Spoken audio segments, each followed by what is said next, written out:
Good afternoon, Shawniece. Thank you for coming on. Let's talk sports and entertainment with C. How you doing this afternoon?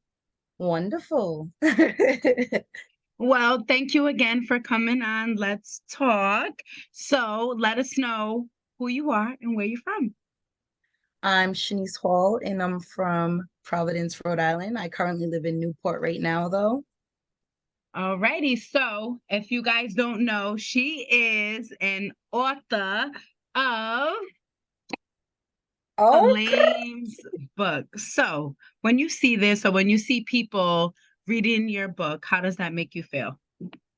Um, it makes me feel amazing, like to know that you put work out there. And for most writers, we're always scared. That's the biggest thing. Like, what are people gonna think of our work? Are they gonna love it? Are they gonna like it? There's so many things that run through your mind, but to see people pick up your book, buy it, read it, and love it, like I don't even know how to explain that feeling. It's an amazing feeling.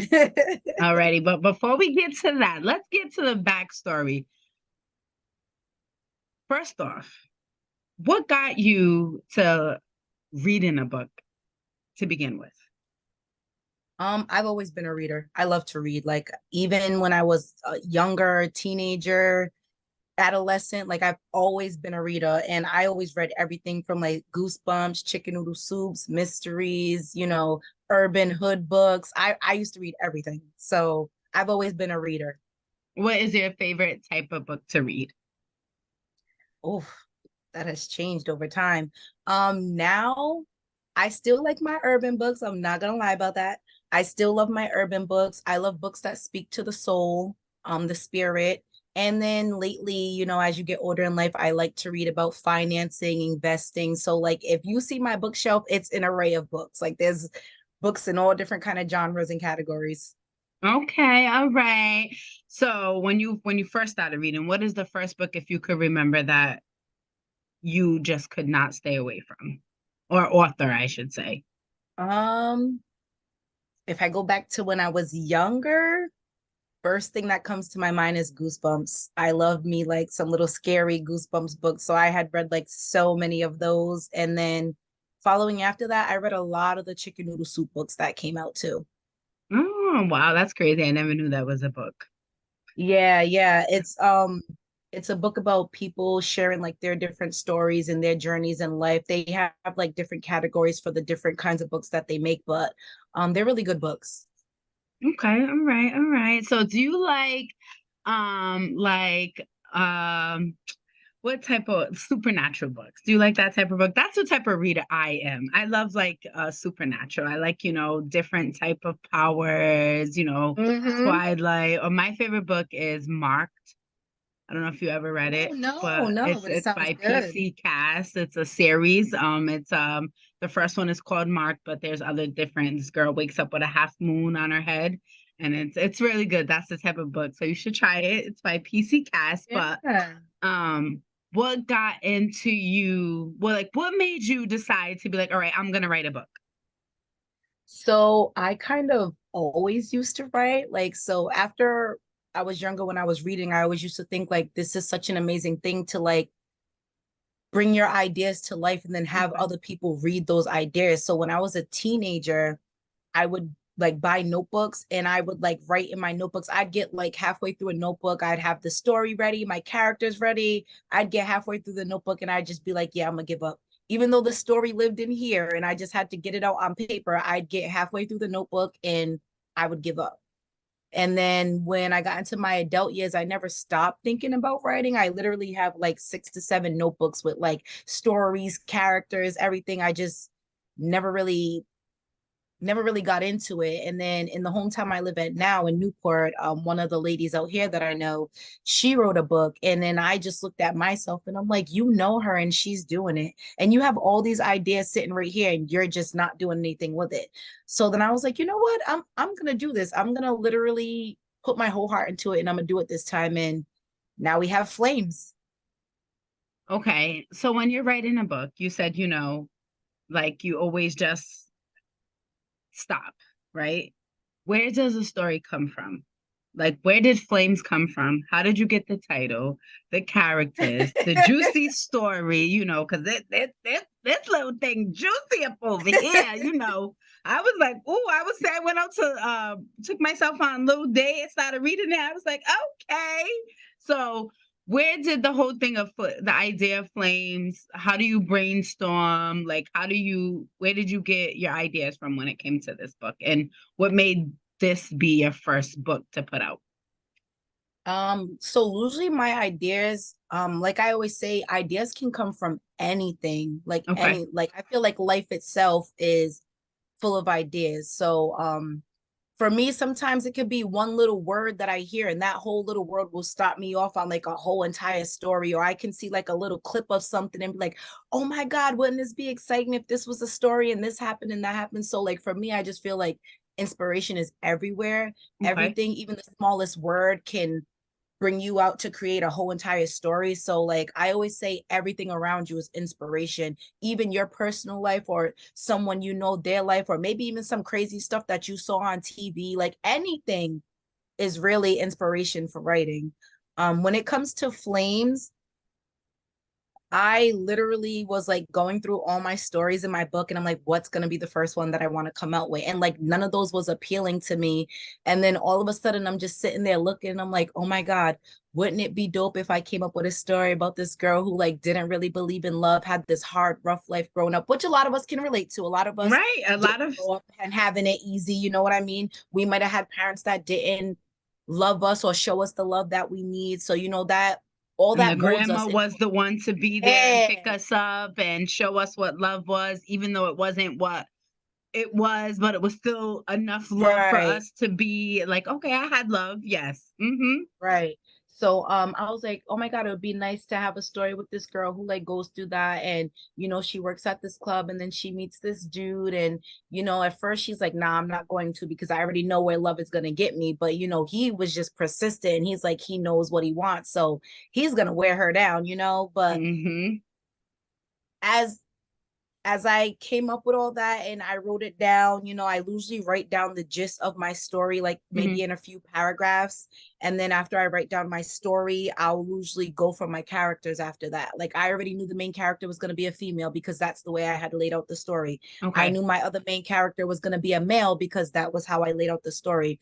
Some of my other characters come as I write the story. Obviously, someone like the grandmother was already thought of because that's who she lived with, but all my characters don't always come to me at once. Sometimes they come to me as I'm writing. Sometimes a character might be useful just for that sentence or that chapter or that purpose, and they might not even be useful for the rest of the story. Um, so it's kind of like that. Like I write it down in a few paragraphs and then I take those few paragraphs and I break them down into chapters. Like I feel like my first chapter is always my introduction chapter. Like you're getting introduced to maybe their surroundings, maybe where they live, who the main character is, where they work, a little tiny piece about their life. You know, like I just feel like that first chapter is your introduction chapter to the book, to the characters, to the scenery, to the environment, to who they are, a little bit of who they are. And then from that point on, it's kind of like I look at it like a series. You know how when you watch a series on the show, that first episode is always like drawing you in, getting you to know some of the characters. You may not even meet Hmm. all the characters at once, but you're going to meet some of your main characters. And then as the show goes on, you know, different episodes represent different things happening until you get to the end. So like, you know, maybe chapter 2, um, something crazy happens and how am I really trying to say this? All of it leads up to the end. So each chapter is like something major happening in each of those chapters to lead you up to the very end. Hmm. Even though you're reading in between, reading in their life, reading what's going on, but every chapter has a main purpose and it's Hmm. getting you to the end, to whatever's going to unfold in the end, you know? So it's kind of like that's my writing process somewhat. Okay. And what has been in this writing this Flames book the toughest journey? First off, before we even get there, how long did it take you to write this book? Flames only took me about like 6 months to write. Wow, girl, let me tell you, congratulations first and foremost, because that is dope. And what was, if there was any, because you just said 6 months, but what was the toughest part about putting this book Honestly, Or was you just so excited? I really don't feel like there was a tough part because I worked with Jarrell Grimes. He does Hey 1019 manager. media, right? 1019 media. I can honestly say he made every step of this process easy as possible. Like I can't even explain it. There was no bumps in the roads, there was no hiccups. Like he made everything smooth sailing. So there Okay. really wasn't hard parts. I didn't get writer's block or anything like that. Like I was so excited to get this story out that it was just like it was just coming to me. And every time I thought like, okay, maybe I don't know where this paragraph is gonna go because like you're trying to get from one piece to another piece, and sometimes you gotta realize like how am I gonna connect it so I can get from that one piece to the next piece. So sometimes I would have those moments where I'm like, how am I gonna connect that? But then what I would do is I would step back and let it be and like maybe go through my regular day, go through my regular few days or something, and then in between that, while I'm still thinking and brainstorming on how I'm going to connect it, like it would just come to me like, you know what, this is how we're going to connect it, and then I'd be right back at my computer click clacking away again. And what was, or what is the continuous moment, excuse me, best part about putting flames out? The best part was seeing that I actually did it. Like to see that I actually followed through because knowing myself in the past, how I would get like halfway through and just like stop and I'm gonna say, for lack of a better word, give up. Hmm. Even though it all lives up here, because with writing, when you know your book from beginning to end, it's all in here already. The hard part Right. is getting it out, writing it, and making sure that you're conveying like the story that you have in your head. So the hardest the hardest part was, I mean, the best part was, and still the best part is the fact that I did it. Like I said, I was going to do it, and I actually did it this time. Was it hard picking the title Flames, or did that come to you easy? Listen, at the beginning of this story, I had one title. By the middle of the story, I had like 5 titles on the title page. And I'm like, Jarrell, what do you think about this title? What do you think about that title? He's like, well, they're all good titles. And then literally when I got to chapter 10, which was the last chapter in the book, I got halfway through chapter 10 and I'm like, oh my God, I know the title of this book. Flames. Like, Wow. So you went from 1 to 5. That's what's up. So it took you to the end of the book to come right. out with your perfect title. Yep. And Yep. how did you know that Flames was the title? Like what feeling, how did you know that Flames was the title of this book? So for me, I always feel like from beginning to end, right? My job is to draw my reader in. And like I said, I'm a reader myself. So when I wrote this book, I didn't just write it as a writer, I wrote it as a reader as well. So for me, I'm like, when I look at a book, sometimes the first thing that catches my eye is what's on the cover or the title. One Okay. of those two things is going to make you pick that book up. So for me, I'm like, the title, even from the title, it has to be interesting. Like you have to look at that title and be like, okay, I kind of want to open this book and see what it's about. Mm-hmm. So I felt like my title had to be something that would make people be like, oh, what's that? Like, I want to grab that. I want to open that and see what it's about. So for me, I felt like Flames was like catchy, like, oh, okay, well, what's happening there? Like, well, whose life is about to be on fire? Right, So, seriously. I know that's right. I mean, it's um, definitely catchy. That's what's up. Okay, so if you could describe your uh writing style, right, in one word, what would it be? oh God, that's a hard one. How would I describe my writing style? Um, Honestly, this may sound a little crazy, right? But it's like elementary style because you know how in from the moment we're taught to write paragraphs and stuff, the first thing we're taught is make your layout. After Hmm. you make your outline for after you make your outline, then you're going to take that outline and make that into paragraphs. In a way, that's kind of how I work my books. Like I'll make an outline of the book, like those few little paragraphs that I do. That's basically the beginning, middle, and end, all crammed into like a paragraph or two. That's basically my outline. And then I take that outline and then I expand that into paragraphs, aka chapters, and then it's like you've got your beginning to end. You've already wrote the gist of it. Now you've got to expand it, even though you have your two little paragraphs that are laying out the story from beginning to end. Now you got to expand that out into chapters. So kind of like my flow, like the way they taught us in elementary school and how we, you do the same process all the way up to you graduate. But like that's kind of like the same process I used to write because one, it keeps you organized on where everything is going from Okay. beginning to end. It keeps everything organized for you, keeps all the events organized for you, where your characters come into play. Like everything's just organized. Even if you're on chapter 4 and you're like, dang, I forgot what chapter 4 is supposed to be about. You can go right back to your little whole outline and the layouts of your chapters, and you can be like, oh, okay, well, this is what we're touching on when we get to chapter 4. Let me get to that. I know that's right. Good, more power to you because I hate writing. It's not for me. I suck at it. It's just never, they used to tell me I put no failing in writing and then I put too much failing in writing. So yeah, no. So when I want to write a book, girl, I'm coming to you and Jarrell because it's just not for me. So what's next? Is there gonna be a Flame 2, Oh my God. Flames 2, or are we gonna see some like poetry, more books? What's next for you? So definitely more books because my second manuscript is already done. Ooh, Like I'm working on my talk third one right to now. Yes, I'm working on my third one right now. I am on chapter 6 of my third one, so I'm already halfway through that one. Yes, there will be a Flames 2 because I have so many people like, okay, I read this, but now where's part 2 at? So I already promised that after I get done with this third manuscript, Flames 2 will be my next one. And I'm not gonna call it Flames. I've kind of been working the idea of like flames, heated, scorched, like you. kind of keep that thing go, keep Ooh, that going. I I like like that. that. Yes, yes. Yes. Okay. So we I definitely like gonna have a part 2.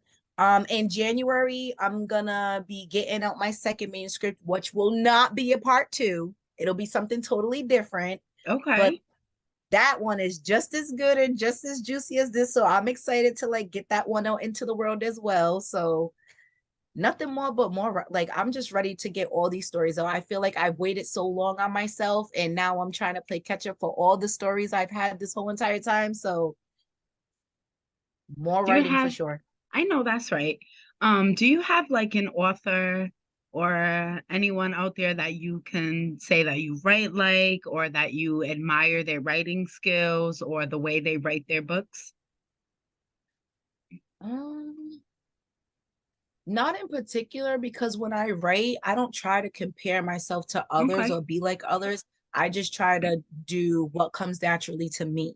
Okay. So I don't want to write like anyone or be like anyone. I just kind of try and write like myself and be like myself and write what comes to me.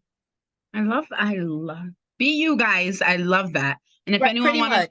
I listen, this is why I have this platform. Be you, be free, and do the damn thing. If anyone wanted to purchase your book, how would they either purchase your book or keep up with you and, get the latest news about who Shawniece is? Ooh. So, first and foremost, I have my own website, which is www.shawniecerice, which I'm going to spell it out for y'all because but it's SHAWNIECE, Writes, WRITEZ.com. You can go on there, you can purchase my book.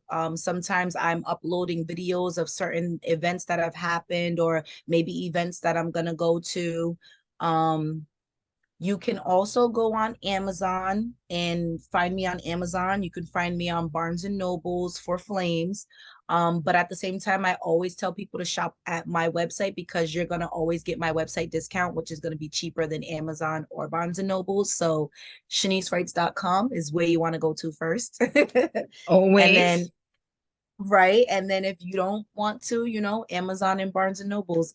And hopefully the next time you guys hear about me, I'll be on a whole bunch of other websites too. Exactly. Speak that into existence. And if a young author was coming to look for some advice, what is about putting out their first book? What is some advice you would give them? Don't be afraid. Don't be afraid about Ooh, what I people like that. think. Don't be afraid about what people are going to say. Don't be afraid, oh, is someone going to like my work? Are they not going to like my work? Because the thing that you have to understand is not everyone's going to like your work. Not everyone's going to like your book. Not everyone's going to appreciate your work. And that's okay because your work might not be for those people. Your pen might not be for those people, but don't be afraid. I slept on myself for so long. And when I finally put this book out, I'm just looking at myself like, why were you sleeping? I don't understand. This fire. Whew. Mm. So don't sleep on yourself. Don't be afraid and go forward with it. Do it. Don't be scared. You heard it from Miss Hall. Don't sleep on yourself and don't be afraid. Thank you so much for coming to share your journey about flames and you as a writer. And I look forward to reading some more of your books. And thank you again for coming on Let's Talk Sports and Entertainment with C. Yes, thank you for having me. I appreciate it. Thank you.